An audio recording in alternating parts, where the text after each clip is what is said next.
con la arquitectura de Brunelleschi.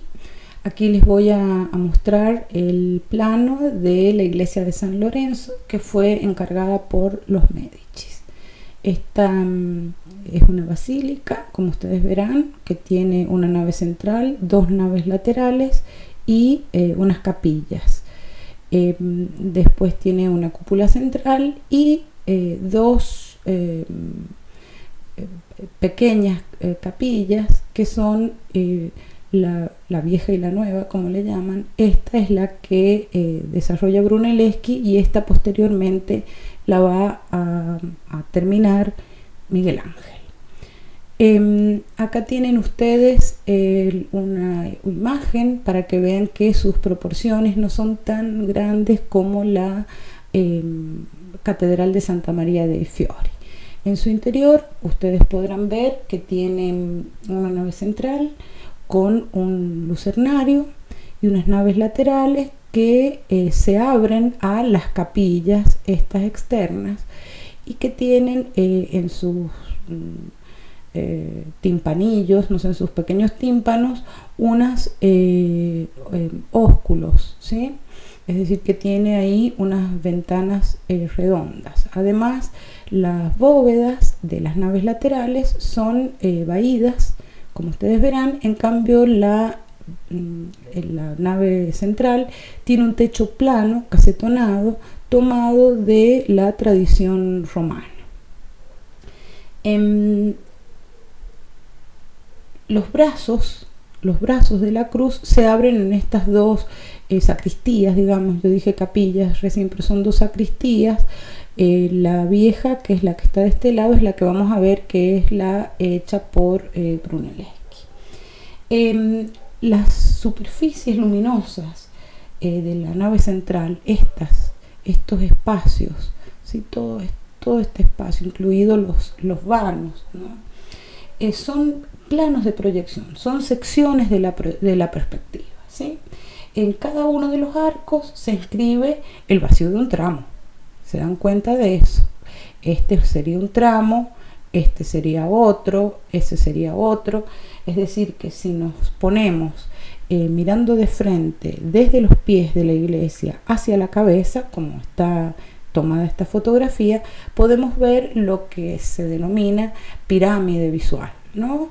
Que todos los puntos se dirigen hacia un punto que se encuentra al final, que va a ser el plano de proyección de la perspectiva que ustedes ya conocen.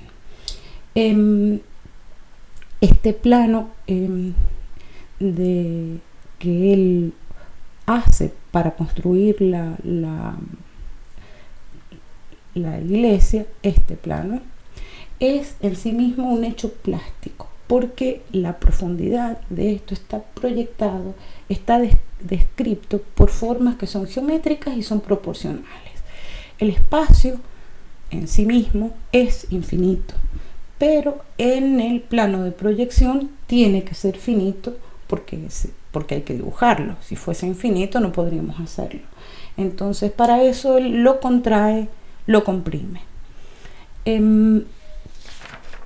Brunelleschi cae en un problema que lo trae ya desde la construcción de la cúpula de Santa María dei Fiori, porque él tiene que articular planos en una construcción que es ortogonal, es decir, cuya base, como ustedes vieron recién en el plano, es con líneas que se cortan en forma perpendicular. Y tiene que atender a los planos antiguos, que es en los que él se basa y lo que él ha estado estudiando. Y él dice que en los planos antiguos hay dos tipos de plantas que parecen ser esenciales, construcciones que tienen plantas esenciales. Una es longitudinal, que tiene una simetría bilateral, y otra que es son plantas centrales, como por ejemplo el Panteón romano, y que eso tendría una simetría radial. Entonces no pueden ser ambas esenciales porque el espacio es uno y lo que él necesita es resolver esta cuestión.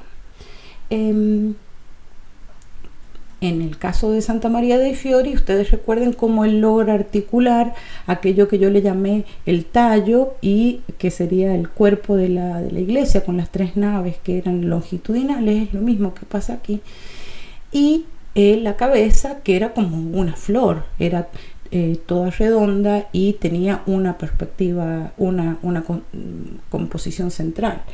Él intenta allí articularlo, lo resuelve de alguna manera, pero en este caso vuelve cuando tiene que hacer esta sacristía al mismo problema, porque él, ustedes saben que tiene siempre estas preocupaciones relacionadas con la perspectiva, porque está subsumido en ese tema, ¿no? Y tiene que lograr resolverlo.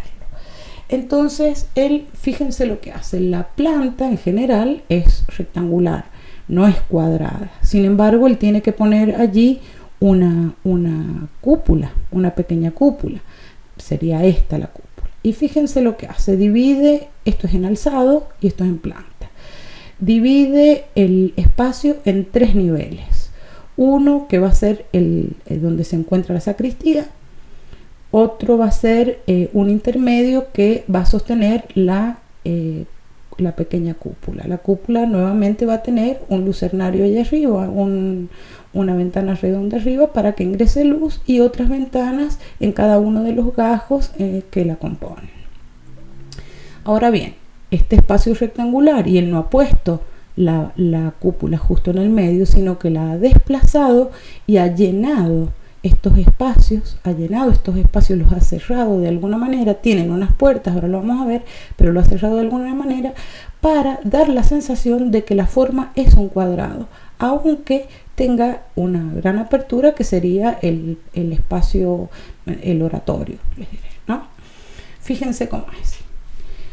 Es una forma de resolver estas formas perpendiculares del plano con estos cuerpos arquitectónicos redondos de una manera muy inteligente, y eso lo hace porque puede proyectarlo en un plano perspéctico, ¿no?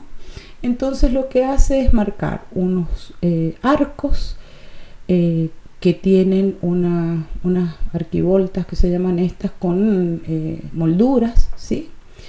Y esos arcos van a generar con la línea de la cúpula esto va a ser un horizonte que va a estar tocado mínimamente o tangencialmente con el círculo que dibuja la base de la cúpula. Entonces le va a dar carácter cuadrado a algo que en realidad no lo es. Fíjense lo que es la cúpula. Estos son unos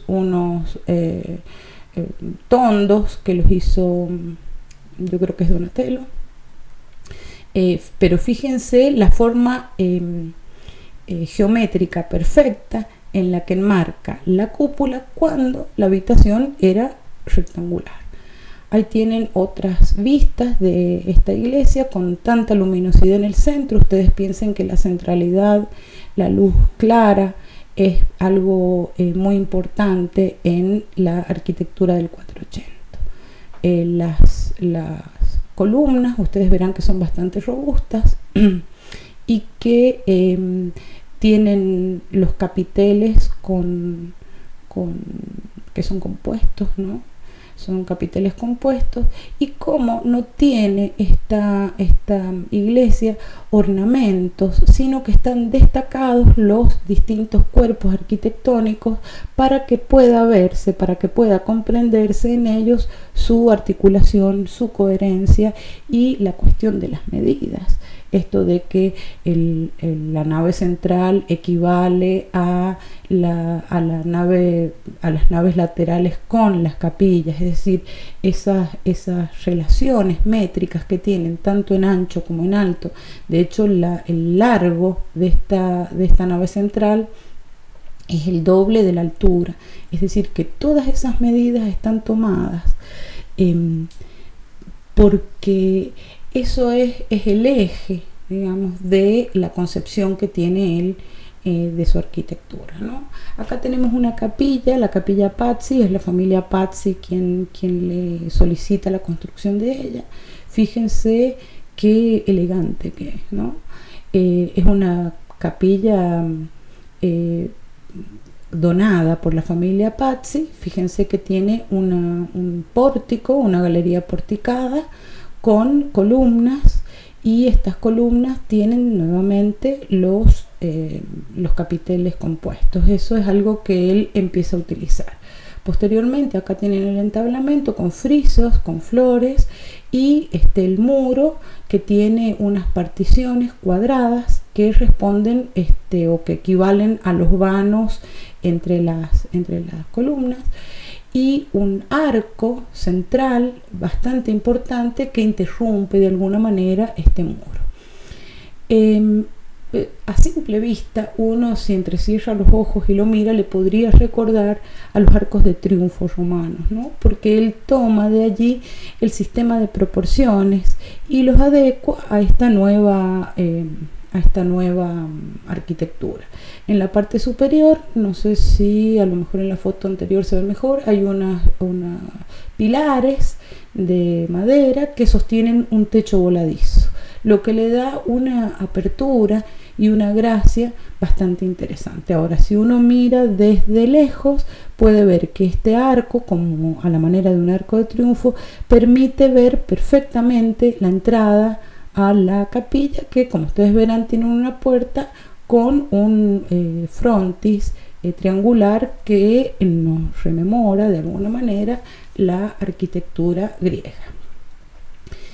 Bueno, esto es en la galería porticada, tiene una pequeña cúpula con las pechinas. Fíjense que además hay unos tondos, estos están hechos en el taller de la Robbia, y la bóveda que tienen, la bóveda que resuelve la techumbre, digamos, de esta galería porticada, es una bóveda de cañón con casetonado. Todo eso es tomado de alguna manera de la arquitectura romana.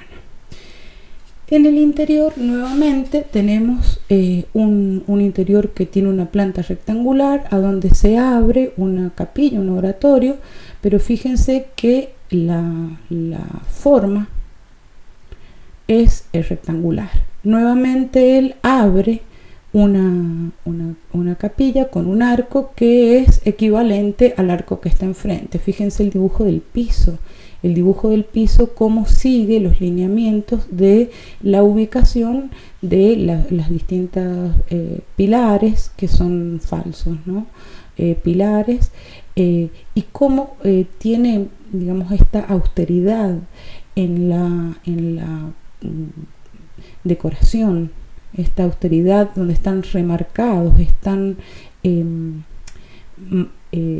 denunciados los cuerpos arquitectónicos que van a soportar la pequeña cúpula que tiene este lugar. Nuevamente, Santo Espíritu es otra iglesia que le encargan a él. De esta solamente voy a hacer una breve alusión. Fíjense qué parecida que es a la Basílica de San Lorenzo. Es muy parecida, pero es mucho más iluminada. ¿Por qué?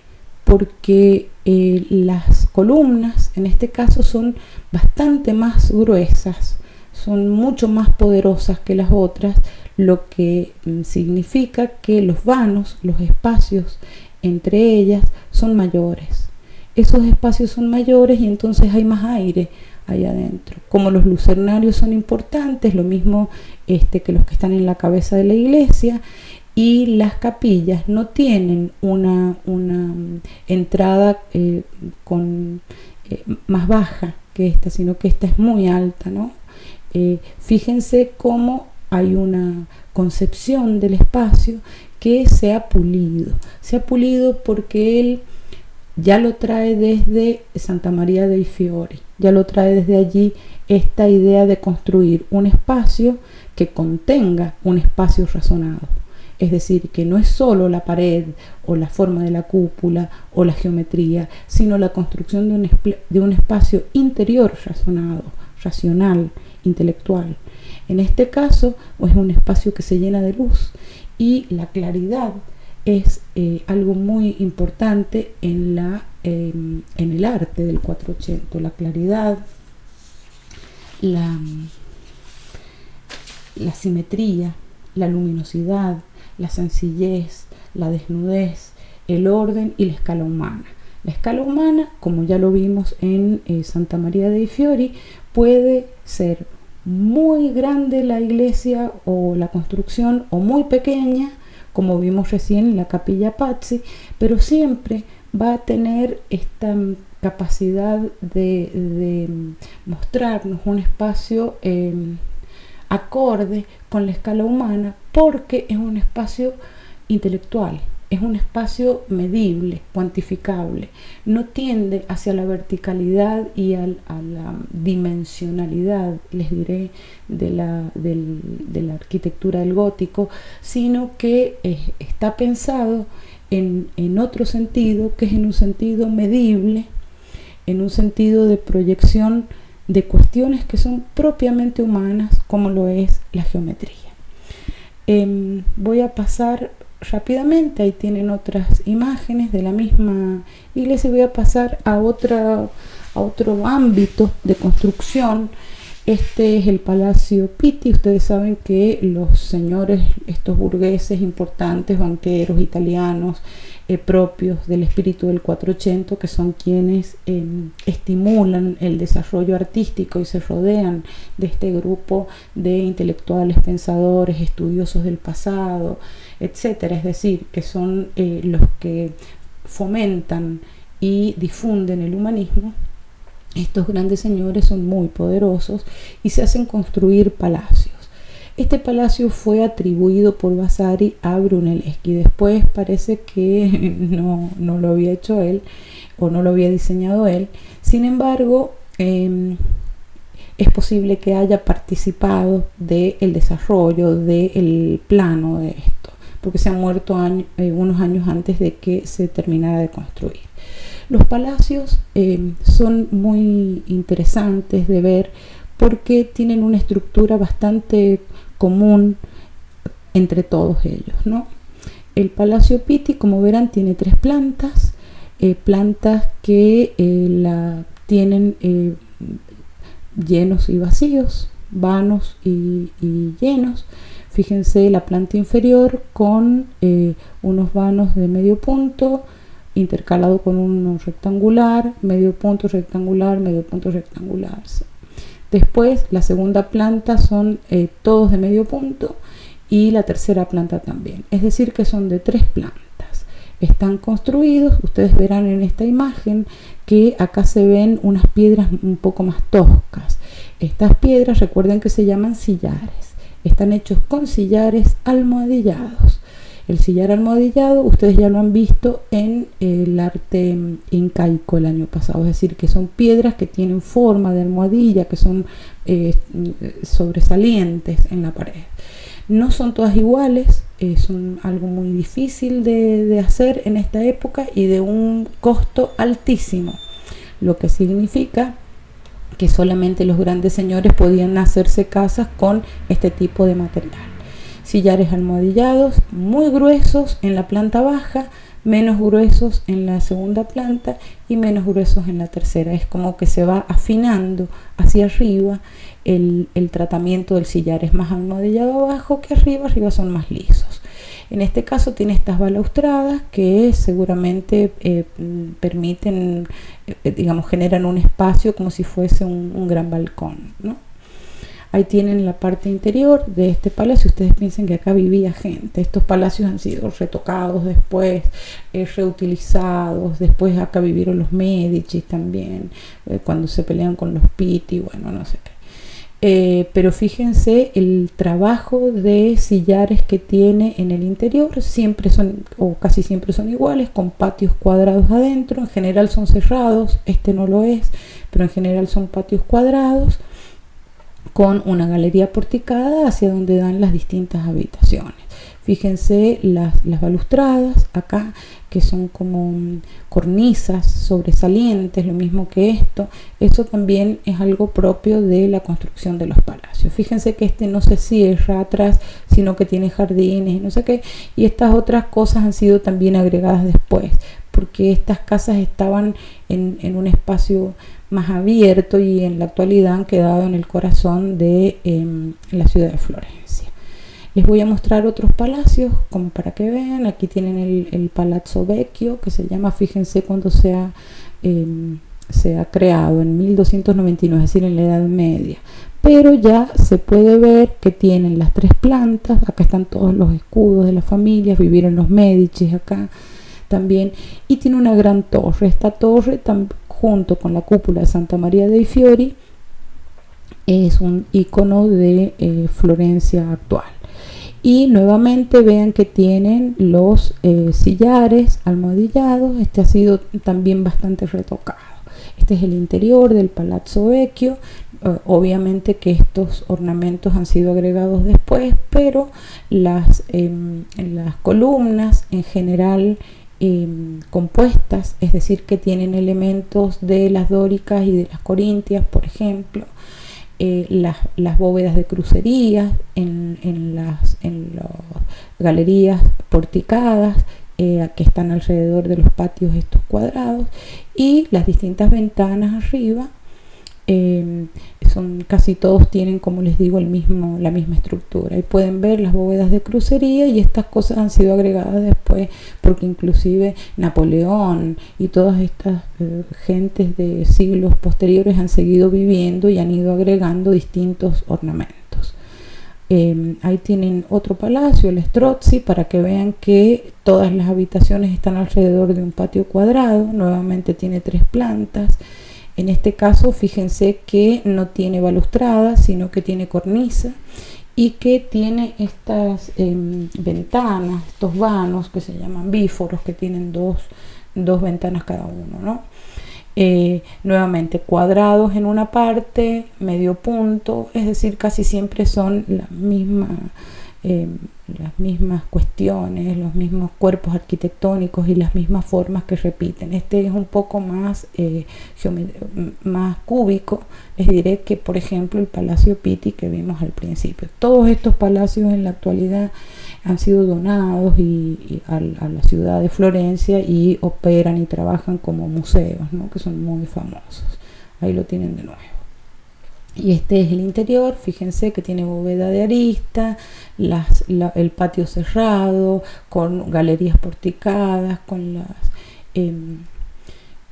los capiteles compuestos, es decir, que son todos más o menos así. Esto es algo interesante porque es parte de la ornamentación propia del Renacimiento. Son esgrafiados esto, es decir, que está abajo la pintura es blanca, encima la pintura es negra, y después ha sido sacado como raspados. Estas son guirnaldas de flores y tondis o tondos, ¿sí? Nuevamente acá los vanos bíforos. Fíjense que todos tienen más o menos la misma estructura, la galería porticada, etcétera. En algunos todavía quedan restos de, por ejemplo, este caso es un portaantorchas que es medieval, es decir, que todavía utilizan algunos elementos propios de la iconografía más antigua. Este es el Palacio Medici Riccardi. Fíjense qué gruesos que son los sillares de la planta baja, ¿no? Muy, muy gruesos. Eso le daba, digamos, un realce, una importancia de una muestra de poderío, porque conseguir estas piedras con este tratamiento era algo muy, muy, muy costoso. Nuevamente las 2 plantas, con la de abajo tiene estos arcos de medio punto, y las de arriba con las ventanas de medio punto, nuevamente con el mismo tipo de ventanas que los otros, y una muy pronunciada cornisa superior que es muy elegante. Y lo tienen al Palacio Medici. Los Medici han vivido en el Palazzo Vecchio, han vivido en el Palazzo Pitti, y también han vivido en este, ¿no? Que tiene, fíjense que tiene distintos patios, ¿no? Ahí tienen una muestra del exterior para que vean. Ahí se ve con más claridad la cornisa superior, que va a imitar un entablamento, una parte sí del entablamento de los edificios de lo antiguo, ¿no? Y este es el interior. Nuevamente ahí ustedes pueden ver los esgrafiados, ¿no? Con las guirnaldas de flores y todos esos ornamentos. Estos son los interiores de esos palacios. Este es propiamente del Medici, pero todas estas cosas que ustedes ven acá en dorados, en relieves y estas pinturas son posteriores, porque han sido reutilizados. Lo mismo que no